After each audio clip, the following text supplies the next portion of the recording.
Hadirin hadirat yang saya hormati sekalian,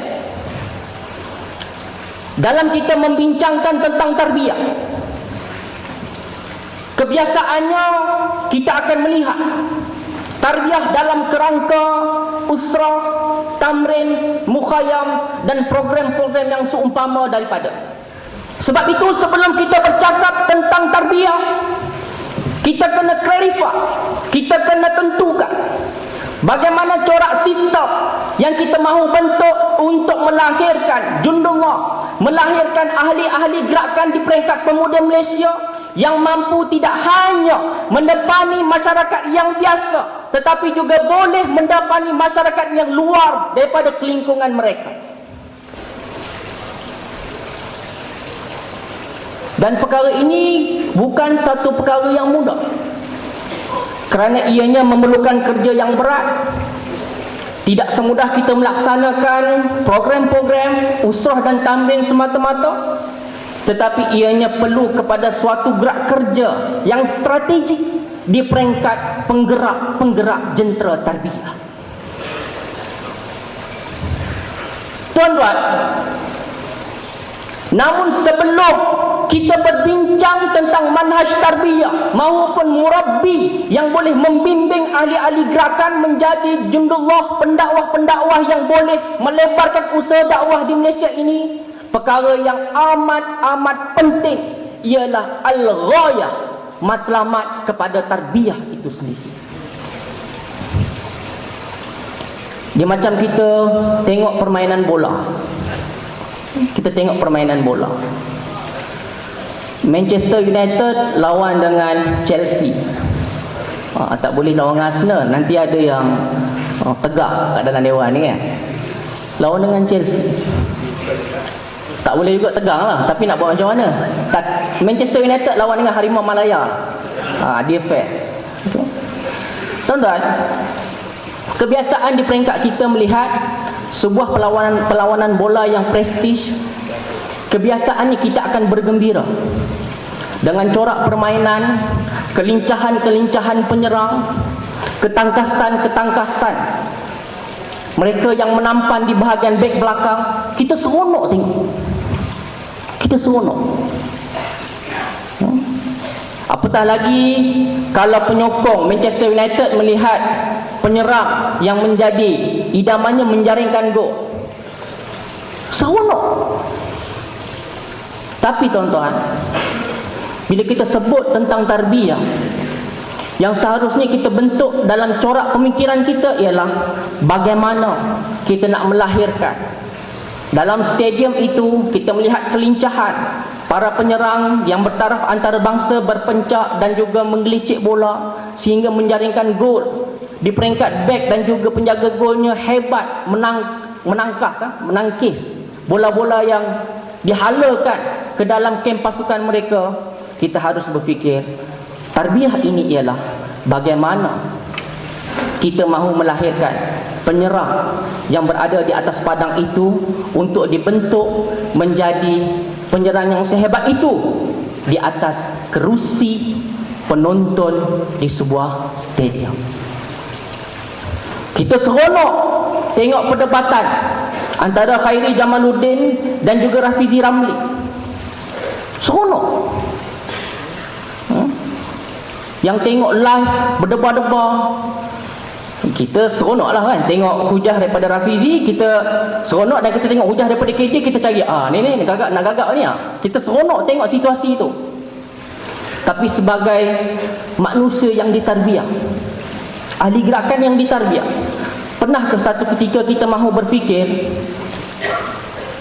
pimpinan-pimpinan yang lahir dalam sulbi tarbiyah Dewan Pemuda PAS Malaysia menjadi dambaan anak-anak muda Malaysia yang berpencak, baik dekat peringkat Rafizi maupun dekat peringkat Khairi Jamaluddin. Yang ada di situ ialah pimpinan-pimpinan Dewan Pemuda PAS Malaysia tidak hanya menarik perhatian kalangan ahli PAS sahaja, tetapi mampu menjadi magnet kepada seluruh anak muda dan dilihat menjadi harapan dan masa depan kepada Malaysia. Kerja ini bukan sekadar kerja politik, tuan-tuan. Ini ialah kerja tarbiyah. melahirkan frontier, barisan hadapan politik yang mampu membawa gagasan Islam secara lunak dan tuntas dalam kerangka majmuk masyarakat Malaysia. Kerja ini ialah kerja tarbiyah, bukan semata-mata kerja politik. Itu tarbiyah. Yang kedua, saya nak sentuh tentang dakwah. Masa seminit lagi. Bincang tentang tarbiyah, bincang tentang dakwah, aspek yang biasa berfikir dalam pemikiran kita ialah kita nak menyediakan perkara ataupun aspek yang boleh menarik orang. Tuan-tuan, sedar ataupun tidak, dalam keadaan kita berusaha untuk menarik orang kepada kita, kadang-kala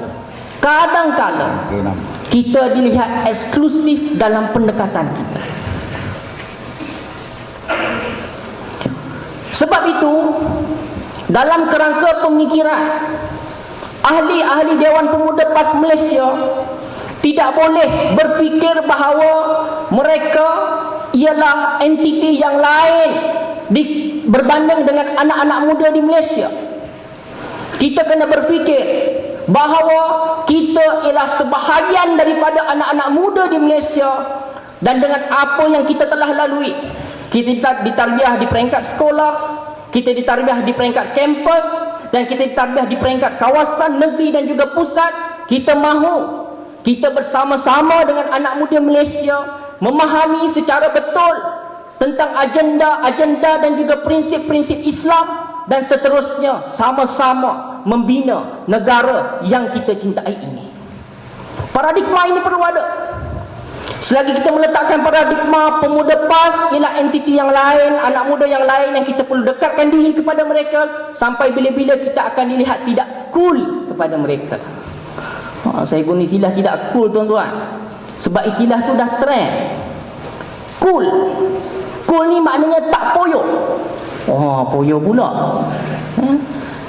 Jadi ini ialah perkara-perkara yang disukai oleh anak-anak muda.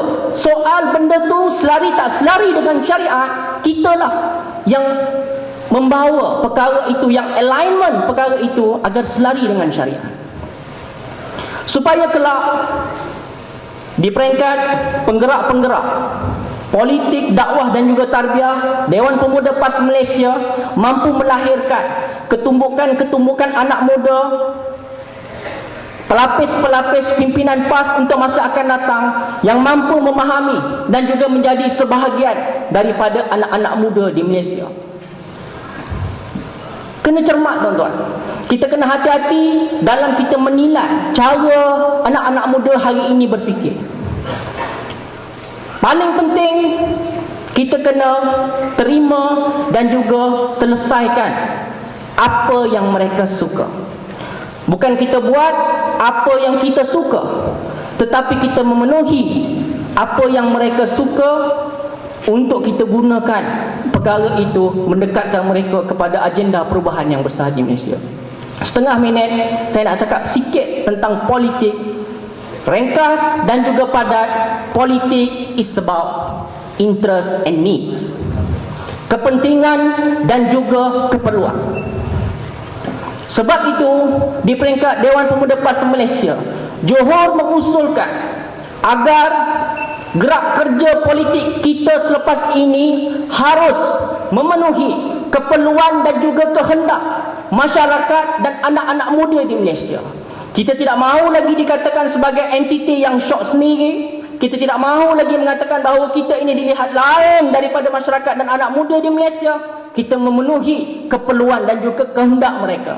Itulah politik. Tuan-tuan cari mana-mana kerajaan di atas muka bumi Allah ini yang memenuhi kehendak rakyat mereka dalam konteks yang tidak bercanggah dengan syariat Allah, kebanyakannya kekal dan tempohnya panjang. Kekal mustahil, tapi tempohnya panjang. Contoh yang mudah, di Turki, Erdogan, kemenangan yang luar biasa tahun 2004. Perkara yang pertama dipenuhi ialah mengisi kelompangan ekonomi. Dan tuan-tuan, pilihan raya tahun lepas, saya tak ingat tahun lepas ataupun 2 tahun lepas, mendapat bancian bahawa perkara yang rakyat Turki tidak puas hati dengan Erdogan ini ialah tentang pemeliharaan alam sekitar sahaja. Pemeliharaan alam sekitar sahaja. Kalau dekat Malaysia ni isu lainlah saja yang tidak mendapat kepuasan kat peringkat rakyat. Yang lain selesai. Jadi bila dalam keadaan yang selesai, rakyat tiada masalah untuk berkomunikasi dengan pemerintah. Kalau kita esok memerintah Malaysia, kita yakin dan percaya agenda untuk kita melaksanakan tuntutan-tuntutan Allah Subhanahu Wa Taala secara qat'i dan juga secara syar'inya di peringkat kita akan lebih mudah dan juga lebih sesuai dalam konteks masyarakat majmuk di Malaysia. Sebab itu kita kena percaya bahawa sebagai sebuah sayap yang penting dalam PAS sendiri, Dewan Pemuda PAS Malaysia perlu memastikan bahawa Dewan ini, ahli-ahli di dalam Dewan ini akan terus konsisten untuk membentuk gerak langkah politik, dakwah dan juga tarbiyah yang baru, yang boleh memberikan suatu testimoni dan juga contoh kepada PAS Malaysia secara keseluruhannya.